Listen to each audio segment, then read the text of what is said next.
the rocky shore, home to thousands of species, all of which have adapted in some way to survive the harsh, unstable conditions that this shore has to offer.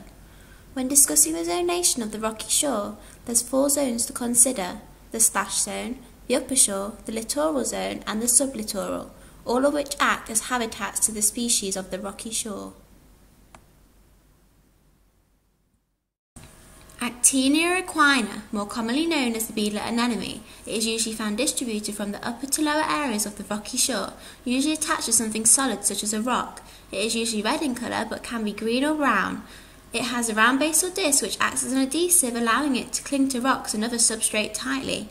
Beadlet anemones are filter feeders. They sift water through their tentacles, trapping small organisms such as bivalve mollusks and isopods.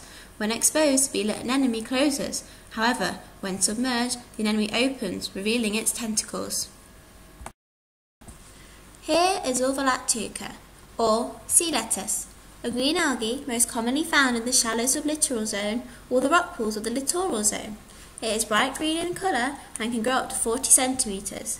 It is what we call a photoautotroph, which means it converts light into food energy via photosynthesis. It has a large surface area which allows it to absorb a large amount of sunlight, helping it to create more energy when this is needed.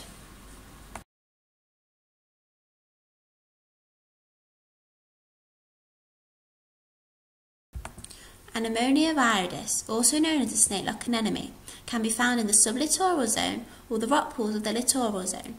They can be bright green in colour or, like this one, greyish-white colour.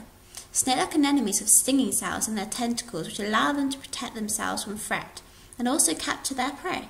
They feed on shrimps, snails and small fish. They paralyse their prey with their stinging tentacles. Like the beadlet anemone, the snake-lock anemone also has a basal disc which allows it to adhere tightly to rocks.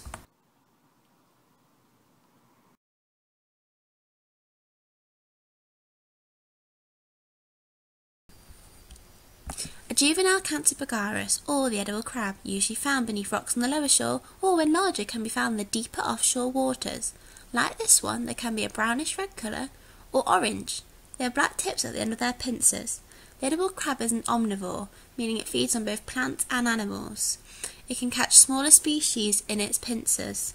It can grow up to about 25 centimetres and has a hard outer shell and sharp pincers which helps it protect itself from threat which may be found on the rocky shore.